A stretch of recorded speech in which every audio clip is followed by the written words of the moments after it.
The crystal chandelier in the Wagner mansion's dining room cast prismatic shadows across Catherine Wagner's face as she stared at her daughter in disbelief. The sterling silver fork she had been holding clattered against fine bone china, breaking the heavy silence that had fallen over the Sunday dinner table. "A social worker," Catherine's voice dripped with disdain. "Emma, darling, please tell me this is some kind of joke." Emma Wagner sat straight-backed in her chair, her emerald green eyes, so like her late father's, meeting her mother's gaze without wavering. At 26, she had her mother's classical beauty, but none of her prejudices. "His name is Marcus Chen, Mom. And yes, he's a social worker. We've been dating for 8 months. Catherine dabbed at her lips with a pristine napkin, buying time to process this unexpected announcement. The Wagner family had been fixtures of Boston's elite social circle for generations. Their wealth, built on real estate and smart investments, had only grown under her late husband's guidance. Now, her only daughter was dating a social worker? And you've waited until now to mention him because... Catherine's perfectly manicured nails drummed against the mahogany table. "Because I knew exactly how you'd react," Emma replied, her voice steady but tight with emotion. "Marcus is kind, intelligent, and passionate about helping others. He runs a community center in Dorchester that provides after-school programs for at-risk youth." Catherine's lips thinned into a disapproving line. "Dorchester? Emma, that's hardly an appropriate area for someone of your standing." "That's exactly the kind of elitist thinking that Dad always fought against," Emma shot back, color rising in her cheeks. "You seem to forget that Grandpa Wagner started as a construction worker. Dad never let us forget our roots." The mention of Richard Wagner struck a raw nerve. Catherine's husband had died 3 years ago, leaving behind a legacy of both business success and philanthropic work that had made him beloved throughout Boston. But surely even Richard wouldn't have approved of this. "Your father understood the importance of maintaining certain standards," Catherine began, but Emma cut her off. "Dad understood the importance of character over class. And Mom..." Emma paused, taking a deep breath. "Marcus asked me to marry him last night. I said yes." The silence that followed was deafening. Catherine felt as if the air had been sucked from the room. She stared at her daughter's left hand, noticing for the first time the modest ring adorning her finger. It was beautiful in its simplicity, a far cry from the ostentatious diamonds that decorated the hands of their social circle. "Absolutely not," Catherine declared, her voice cold and final. "I forbid it." Emma's laugh was bitter. "Forbid it? Mom, I'm 26, not 16. I'm not asking for your permission. I'm telling you what's happening. And what about your future? Your position in society? The life you've been raised to lead?" Catherine's voice rose with each question. "What about the foundation? Your father's legacy?" "The Wagner Family Foundation is exactly why this makes perfect sense," Emma countered. "Marcus's work aligns perfectly with our mission of community development and youth education. He's making a real difference in people's lives." "On a social worker's salary," Catherine scoffed. "How do you expect to maintain your lifestyle? Where will you live? Have you thought about any of this?" Emma's shoulders squared. "We've thought about all of it. Marcus has savings and I have my trust fund. We're looking at houses in Jamaica Plain." "Jamaica Plain?" Catherine interrupted, horrified. "Emma, you grew up in Beacon Hill, and I've grown tired of the superficiality of it all," Emma declared. "The endless charity galas where people care more about being seen than making a difference. The constant judgment, the pressure to maintain appearances. Marcus has shown me what it means to truly help people, to be part of a community." Catherine stood abruptly, her chair scraping against the hardwood floor. "I need time to think about this, to process." She moved toward the door, then paused. "Does he at least come from a good family?" Emma's smile was sad. "His parents immigrated from China when he was 5. His father worked 2 jobs to put him through college. They own a small restaurant in Quincy now. They're the most hard-working, genuine people I've ever met." Catherine closed her eyes briefly, feeling a headache building. Immigrants, restaurant owners, a social worker. Everything she had worked to protect, their social standing, their reputation, their way of life, was being threatened. "I'm meeting him for dinner tomorrow night," Emma said softly. "Come with me. Meet him before you judge him." Catherine turned back to her daughter, seeing the hope and determination in her eyes. In that moment, she looked so much like Richard that it hurt. Her husband had always been able to see the best in people, to look beyond surface appearances. But Catherine had grown up fighting for her place in society, clawing her way up from upper middle class to true elite status. She knew how cruel this world could be to outsiders. "Fine," she said finally. "One dinner, but I'm not making any promises." As Emma's face lit up with relief, Catherine couldn't shake the feeling that her carefully ordered world was about to be turned upside down. She had no idea just how right she was, or how this unassuming social worker would challenge everything she thought she knew about class, worth, and what truly matters in life. Later that night, alone in her study, Catherine found herself staring at a photograph of Richard. His kind eyes seemed to look right through her, just as they always had in life. "What would you do?" she whispered to the empty room. But she already knew the answer. Richard would have given Marcus a chance. The question was, could she? The restaurant Marcus had chosen for their meeting was not what Catherine expected. Instead of one of the trendy new spots in the Seaport district or a classic establishment in Back Bay, he had selected a small Italian place in the North End. As Catherine's driver pulled up to the curb, she noted the worn brick facade and simple awning with a mixture of relief and disappointment. At least he hadn't pretended to be something he wasn't. Inside, the restaurant was warm and intimate, with exposed brick walls and bottles of wine arranged artfully on wooden shelves. The smell of garlic and fresh herbs filled the air, and the low murmur of conversation created a comfortable atmosphere.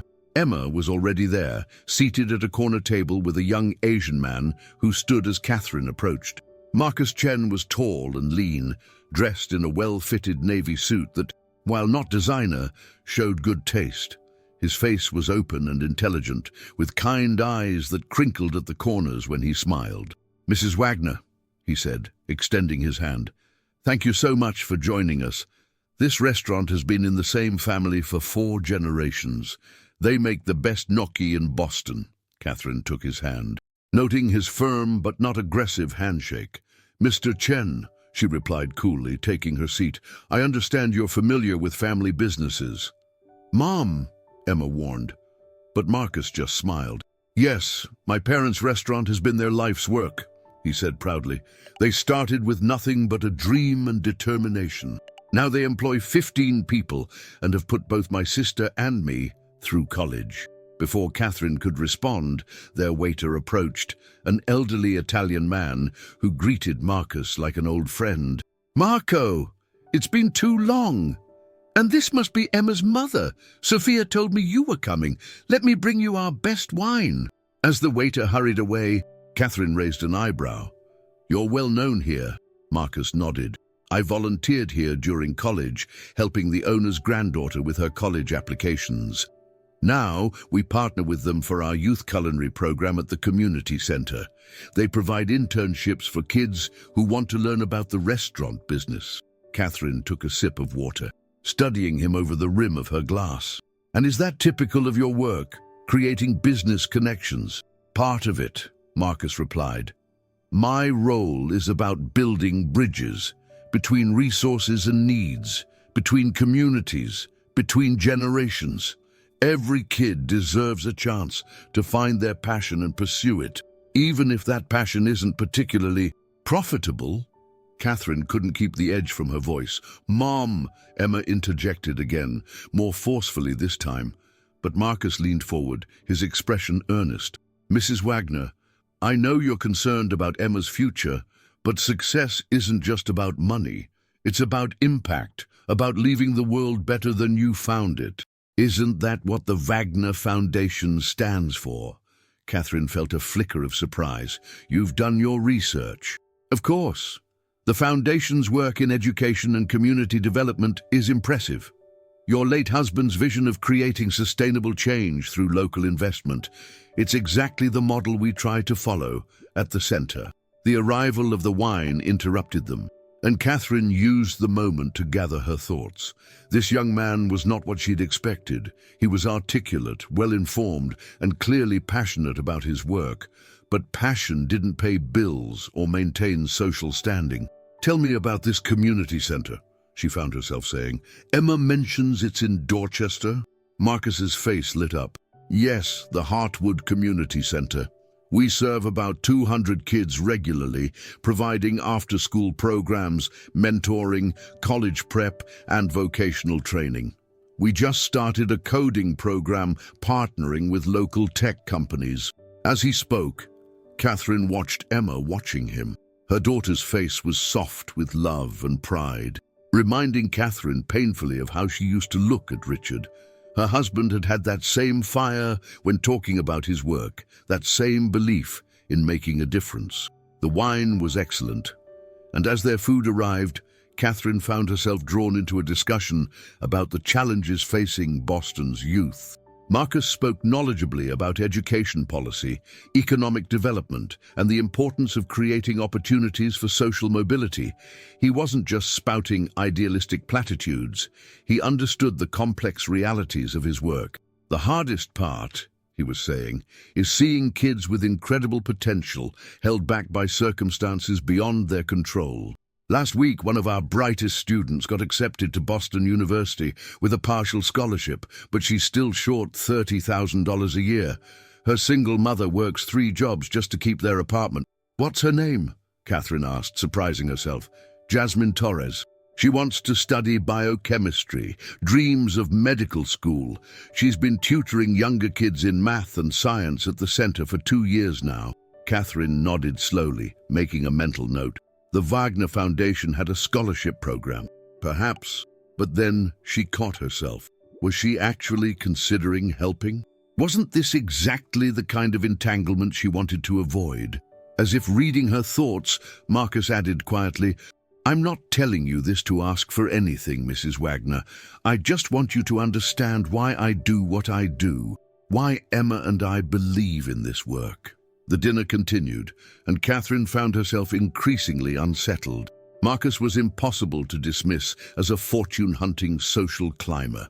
His dedication to his work was genuine, his intelligence evident, and his care for Emma obvious in every glance they shared. But just as Catherine was beginning to relax, an unexpected voice shattered her composure.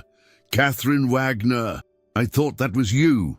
Beatrice Cabot-Wells, one of Boston's most notorious socialites and gossips, materialized at their table in a cloud of expensive perfume. Her sharp eyes took in the scene. Catherine dining with her daughter and an unknown Asian man in a modest North End restaurant, and Catherine could practically see the society columns being written in her head. "Beatrice," Catherine managed, her voice tight. "What a surprise, isn't it? I never expected to see you here, though the food is quite charming in a rustic way." Beatrice's gaze fixed on Marcus. "And who is this?" Emma straightened in her chair. "This is my fiancé, Marcus Chen. Marcus, this is Mrs. Cabot-Wells." The silence that followed was excruciating. Catherine watched Beatrice's perfectly preserved face cycle through surprise, confusion, and barely concealed glee at such juicy gossip. "Fiancé? How wonderful," Beatrice purred. "And what do you do, Mr. Chen?" "I'm a social worker," Marcus replied calmly. "I run a community center in Dorchester." "Oh," Beatrice's voice dripped with meaning. "How noble. Catherine, we simply must catch up soon. So much to discuss." As Beatrice sashayed away, Catherine felt the carefully constructed walls of her social world beginning to crumble. By tomorrow, everyone in their circle would know Emma Wagner, heir to the Wagner fortune, was engaged to a social worker from Dorchester. The remainder of the dinner passed in a blur. Catherine barely tasted her gnocchi, her mind racing with the implications of this public revelation. When they finally stepped outside into the cool evening air, Emma turned to her mother with pleading eyes. "Mom, I know what you're thinking." "Do you?" Catherine interrupted, her voice sharp with stress. Do you have any idea what you're giving up? What you're asking me to accept? Marcus stepped forward. Mrs. Wagner, I love your daughter. I know I can't offer her the lifestyle she's used to, but I promise to... No, Catherine held up her hand. I can't do this right now. I need time to think. She turned and walked quickly to her waiting car, leaving Emma and Marcus standing on the sidewalk. As her driver pulled away, Catherine caught a glimpse of them in the rear-view mirror, Emma in Marcus's arms, his hand stroking her hair comfortingly. They looked so young, so in love, so oblivious to the storm that was about to break over their heads. Catherine pulled out her phone and saw 3 text messages already waiting from other society mothers. News traveled fast in their circle, very fast. She had to do something. But what? The next morning, Catherine's phone wouldn't stop buzzing with messages and calls from her social circle. Each notification made her flinch. Another friend expressing concern, another acquaintance fishing for details. The rumors were spreading like wildfire through Boston's elite society, each retelling more sensational than the last. After 3 hours of this torture, Catherine made a decision. If she was going to deal with this situation, she needed to understand exactly what she was dealing with. She called her driver and gave him an address in Dorchester. The Heartwood Community Center occupied an old brick building that had obviously once been a school. Despite its age, the building was well maintained, with fresh paint on the trim and neat flower beds flanking the entrance. A colorful mural covered one wall, depicting children of various ethnicities reaching for the stars. Catherine sat in her car for several minutes, watching. Groups of teenagers came and went, carrying backpacks and musical instruments. A young mother struggled up the steps with a toddler and a stroller. Immediately, 2 teens rushed to help her. The scene was nothing like the dangerous neighborhood she had imagined. Taking a deep breath, Catherine stepped out of her car. She had dressed down for the occasion, if you could call a casual Max Mara ensemble dressing down. But she still felt conspicuous as she approached the entrance. Inside, the building hummed with activity. The walls were covered with student artwork and college acceptance letters. Through open doors, she glimpsed a computer lab, a dance studio, and what appeared to be a fully equipped kitchen. The floors were worn but spotless, and the air smelled of cleaning supplies and coffee. "Can I help you?" A teenage girl approached, wearing a Heartwood volunteer t-shirt. "I'm looking for Marcus Chen," Catherine replied, trying to keep her voice neutral. The girl's face lit up. "Mr. Chen. He's in the library with the college prep group. I can show you—" "Jasmine!" a familiar voice called out. Marcus appeared from around a corner, then stopped short when he saw Catherine. "Mrs. Wagner, this is unexpected." "Mr. Chen," Catherine gestured at the girl. "Is this the Jasmine you mentioned last night? The one accepted to Boston University?" Marcus nodded slowly. "Yes, this is Jasmine Torres, one of our star students." Jasmine blushed. "Mr. Chen exaggerates. I just work hard." "She's being modest," Marcus said. "Jasmine has maintained a 4.0 GPA while helping care for her younger siblings and volunteering here 20 hours a week. She's exactly the kind of student who deserves a chance at higher education." Catherine studied the girl more carefully. Beneath her shy demeanor, there was a quiet determination that reminded her of someone, herself at that age, fighting to prove she belonged in elite circles. "Would you give us a moment, Jasmine?" Marcus asked. Once the girl had gone, he turned to Catherine. "Why are you here, Mrs. Wagner?" "I wanted to see it for myself," she admitted. "What my daughter's getting involved with, what you do here." Marcus's face softened. "Would you like a tour?" For the next hour, Marcus showed Catherine around the center. She saw the music room where volunteer teachers gave free lessons, the art studio where local artists taught workshops, the kitchen where culinary programs helped teens learn marketable skills. But more than the facilities, she saw the relationships. Everyone knew Marcus. Children ran up to show him artwork or test scores. Teenagers sought his advice about college essays or job applications. Parents stopped to chat about their children's progress. He knew every name, every story, every dream. In the computer lab, a group of middle school girls were learning coding basics. Many of these students don't have computers at home, Marcus explained, but technology skills are essential for future careers. We partnered with local tech companies to get equipment donations and volunteer instructors. Catherine watched as one girl successfully completed her program, her face lighting up with pride. And this all runs on donations? Grants, donations, volunteer work, Marcus nodded. We stretch every dollar as far as it will go, but there's always more need than resources. They ended up in Marcus's office, a small room cluttered with files, college pennants, and thank you cards from former students. On his desk, Catherine spotted a framed photo of Emma, surrounded by smiling children. Emma volunteers here 3 days a week now, Marcus said softly, following her gaze. She teaches art classes and helps with college applications. The kids adore her. Catherine picked up the photo. Her daughter's smile was radiant, more genuine than she'd ever looked at any society function. How did you two meet? Marcus smiled at the memory. She came here with the Wagner Foundation's Youth Education Committee. They were evaluating programs for potential grants, but instead of just taking notes, Emma rolled up her sleeves and started helping. She spent the whole day working with our students, and when it was time to leave, she asked if she could come back. That sounds like Emma, Catherine murmured. Her daughter had always had Richard's heart. A knock at the door interrupted them. Jasmine stood there, looking nervous. Mr. Chen? I hate to interrupt, but I just got an email from BU's financial aid office. They can't offer any more assistance. I don't know what to do. Catherine watched the girl fight back tears, saw the pain in Marcus's eyes as he tried to find words of comfort.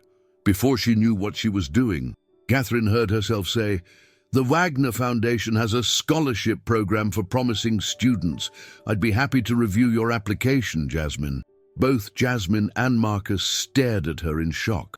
"Mrs. Wagner," Marcus began, "that's incredibly generous, but it's not generosity," Catherine cut him off.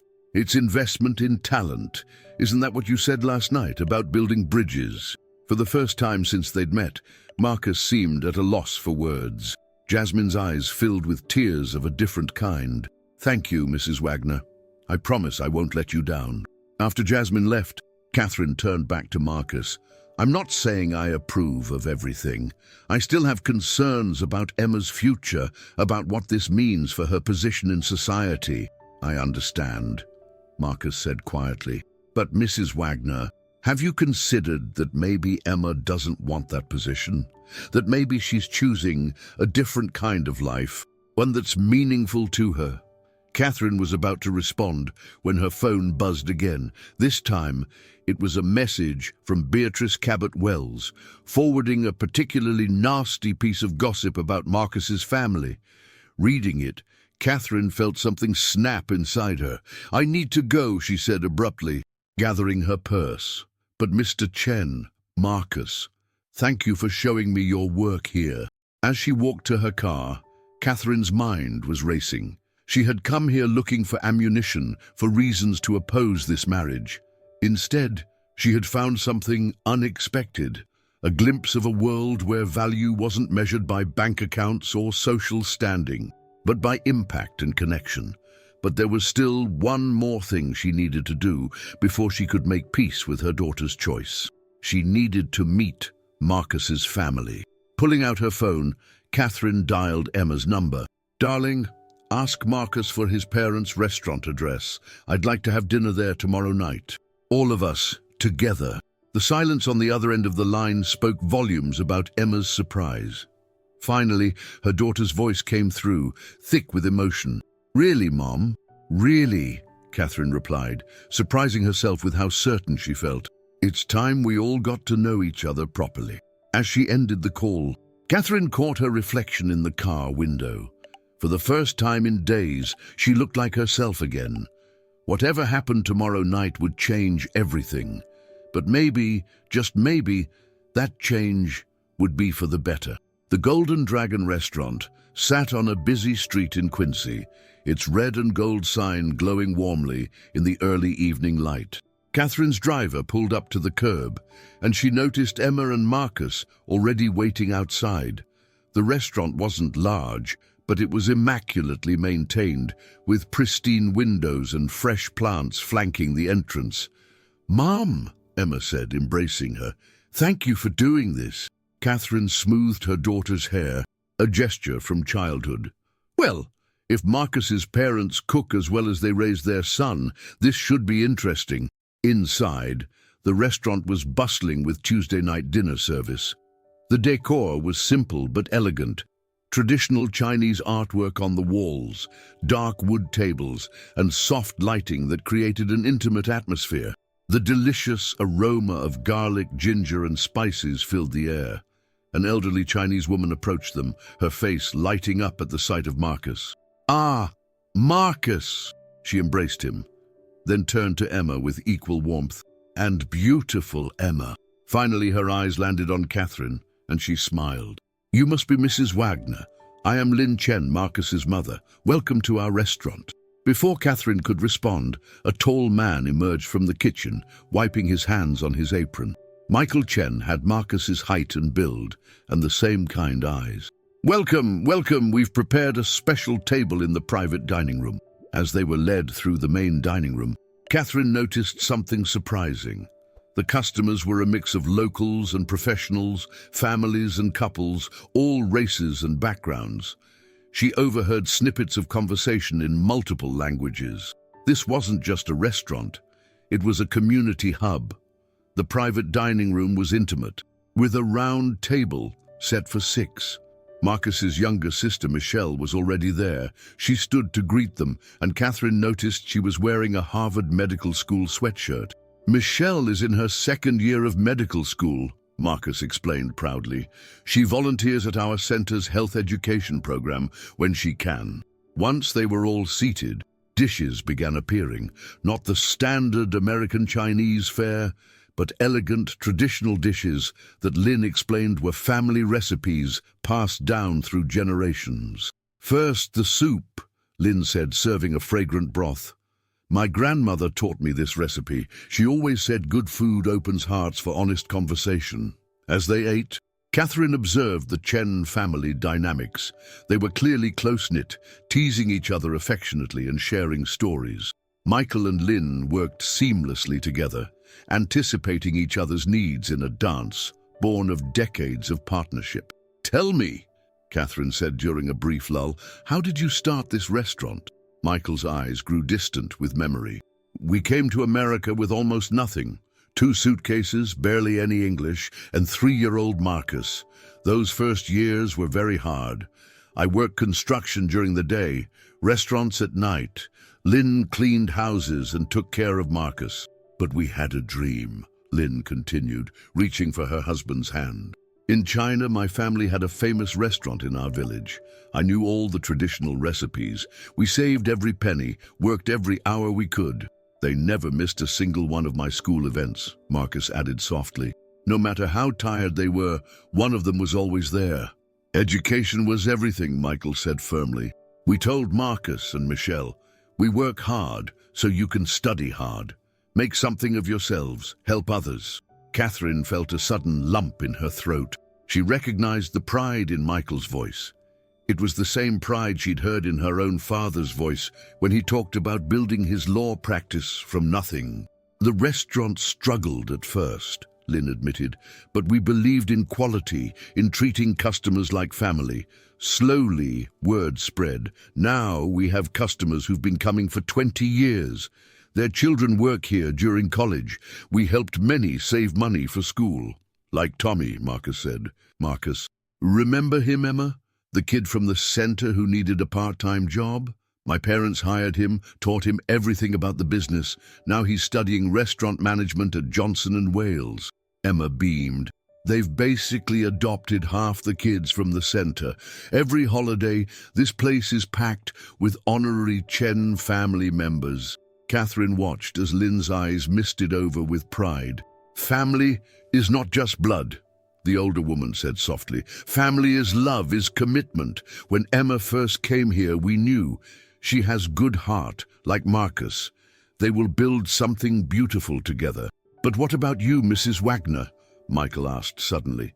Marcus tells us the Wagner Foundation does important work in the community. Please tell us about it. Catherine was surprised by the genuine interest in his voice. As she described the foundation's work, she found herself drawn into a passionate discussion about community development and education. Michael and Lynn asked insightful questions, offering perspectives from their years of watching their neighborhood change and grow. You know, Michelle spoke up, combining the foundation's resources with Marcus's grassroots experience could create something really powerful. The center already has the community trust and connections. With more structured support, the impact could be exponential, Catherine finished, her mind already racing with possibilities. As the evening wound down, Lynn disappeared into the kitchen and returned with a special dessert, delicate egg custard tarts that she explained were Emma's favorite. First time Emma came here, Lynn said, serving the tarts. She was so nervous, but she tried everything, asked about every dish, wanted to learn. She reminded me of me first time I met Michael's mother. Sometimes love requires courage, courage to cross bridges, to enter new worlds. Catherine looked at her daughter, saw the way she fit so naturally into this family, the way she and Marcus unconsciously leaned toward each other. She thought about Richard, about what he would say if he could see them all here together. The answer came to her with startling clarity. He would say she was wrong. Wrong about class mattering more than character, wrong about social status being more important than genuine connection, wrong about so many things. As they prepared to leave, Lynn pressed a package into Catherine's hands. Some tarts to take home, she said with a warm smile. And this, she handed Catherine a worn, leather-bound notebook. My grandmother's recipes. Maybe you and Emma can try them together. Catherine stared at the notebook, understanding the magnitude of this gesture. This wasn't just a collection of recipes, it was a family legacy, a bridge being extended. But before she could respond, her phone buzzed. It was a message from Beatrice Cabot-Wells, and what it contained made Catherine's blood run cold. The society maven had done more than just spread gossip. She dug into Marcus's past and found something that threatened to destroy everything. Something that could tear apart not just Emma and Marcus's relationship, but both families as well. Catherine looked at the happy scene before her, Emma helping Lynn clear dishes, Marcus and his father talking animatedly about the center's future plans, Michelle showing off photos from medical school. In just one evening, she discovered a warmth and authenticity that had been missing from her world for so long. Now she had to decide. Would she protect this newfound connection, or would she let old prejudices and social pressures tear it apart? The answer would change everything. Catherine sat in her study late that night, staring at Beatrice's message. The accusations were inflammatory, suggestions that Marcus had misappropriated funds at a previous job, implications of financial impropriety at the community center. Beatrice had clearly paid someone to dig deep, twisting innocent circumstances into something sinister. The old Catherine would have seen this as a perfect excuse to end Emma's engagement. Instead, she felt sick to her stomach. She thought about Lin Chen's worn hands offering her family recipes, about Michael's quiet pride in his children's achievements. She remembered Jasmine's face lighting up at the prospect of college, and the hundreds of thank you cards covering Marcus's office walls. Her phone buzzed again, another message from Beatrice. Darling, I'm only trying to help. Imagine the scandal if this gets out. Better to end things quietly now. I can have the story ready by tomorrow. Catherine's fingers tightened around her phone. She thought of Richard, of what he would do in this situation. Then she thought of something Marcus had said at the community center. Sometimes the hardest bridges to build are the ones between people's hearts. Making her decision, Catherine picked up her phone and dialed a number. Beatrice, we need to talk. Now, 30 minutes later, Catherine sat across from Beatrice in the latter's opulent Beacon Hill parlor. The older woman was practically gleeful as she spread out her evidence on the antique coffee table. You see, Catherine, I've saved you from a terrible mistake. That boy, Catherine interrupted. Her voice like steel, is the executive director of one of the most successful youth programs in Boston, the financial impropriety you're referring to. He left his previous job because he refused to cut programs for at-risk youth when the board wanted to redirect funds to flashier projects. Beatrice blinked, caught off guard. But surely you can't want this marriage to— What I want, Catherine said, standing, is my daughter's happiness. And what you're going to do, Beatrice, is bury this ridiculous story. Or what? Beatrice's voice turned sharp. Catherine smiled, but it wasn't a pleasant expression. Or I'll have to remind everyone about 1992, when your son's college fund mysteriously reappeared after vanishing in that investment opportunity. The one Richard helped cover up to save your family from scandal? Beatrice paled. You wouldn't. I would. And that's just the start. You've spent years collecting everyone's secrets. Beatrice, did you think no one was collecting yours? As Catherine turned to leave, Beatrice called out, Why are you protecting him? These people aren't like us, Catherine. Catherine paused at the door. No, they're not. They're better. They build things, Beatrice. They help people. What do we do? What? Except tear things down. The next morning, Catherine walked into the Heartwood Community Center just as Marcus was arriving. Mrs. Wagner, he said, surprised. Is everything all right? Call me Catherine, she said. And yes, everything is fine, but we need to talk about the center's future. In Marcus's office, Catherine laid out her proposal. The Wagner Foundation would like to establish a permanent endowment for Heartwood, $3 million to start, with matching funds for all community donations. We'll also create a scholarship fund for students like Jasmine. Marcus stared at her, stunned. Catherine, that's incredibly generous, but I'm not finished, she continued. We'd like you to head up a new initiative, expanding the Heartwood model to other communities.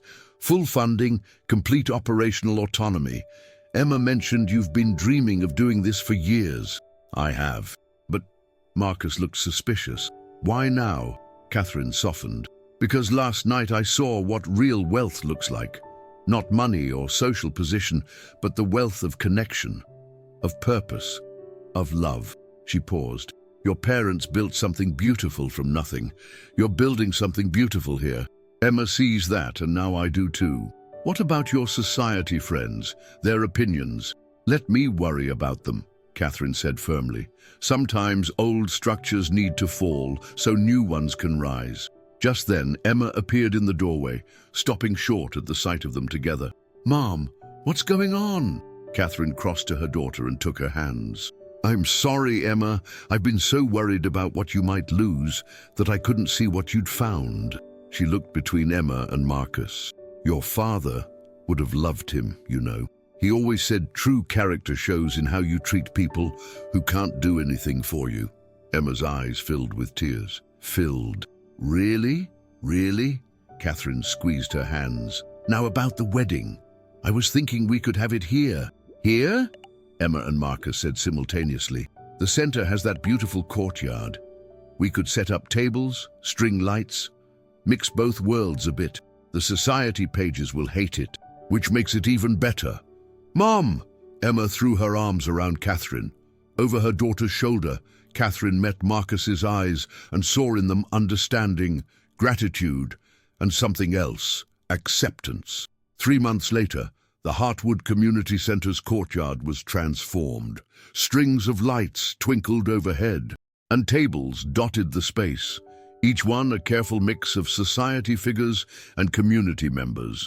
Lin Chen's traditional dishes sat alongside catering from Boston's finest restaurants.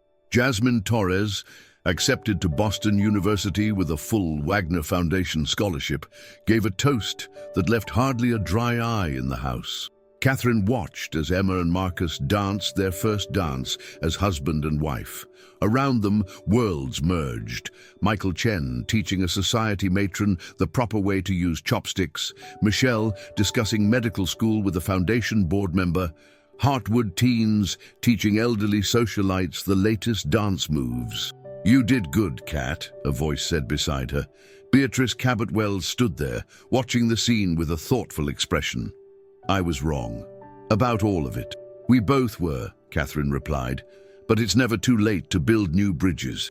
As if to prove her point, Lin Chen appeared with a plate of egg custard tarts. "Special recipe," she said, offering them to both women. "Food brings people together, yes?" Beatrice took a bite and her eyes widened. "This is extraordinary. My dear, you simply must teach my chef." Catherine smiled as the two women fell into an animated discussion about recipes and restaurants. Across the courtyard, Emma caught her eye and beamed. She was radiant with happiness, exactly as Richard would have wanted. Later that night, as the party wound down, Catherine found herself in the center's library. The walls now held a new addition, a plaque dedicating the Richard Wagner Memorial Education Fund. Below it hung a photograph of Emma and Marcus with their first group of scholarship recipients, including Jasmine. "Penny for your thoughts," Marcus said, joining her. "I was just thinking about bridges," Catherine replied, "and how sometimes the ones we're most afraid to cross lead us exactly where we need to be." Marcus smiled. "Lynn has a saying, 'The longest journey starts with opening your heart.'" "Smart woman, your mother," Catherine said. "I look forward to learning from her." As they rejoined the party, Catherine saw her two worlds blending into something new and beautiful. The society she'd fought so hard to protect was transforming into something better, something real. And she, Catherine Wagner, was finally building bridges instead of walls. In the end, it wasn't about rich or poor, high society or working class. It was about family, about community, about letting love guide you to places you never thought you'd go.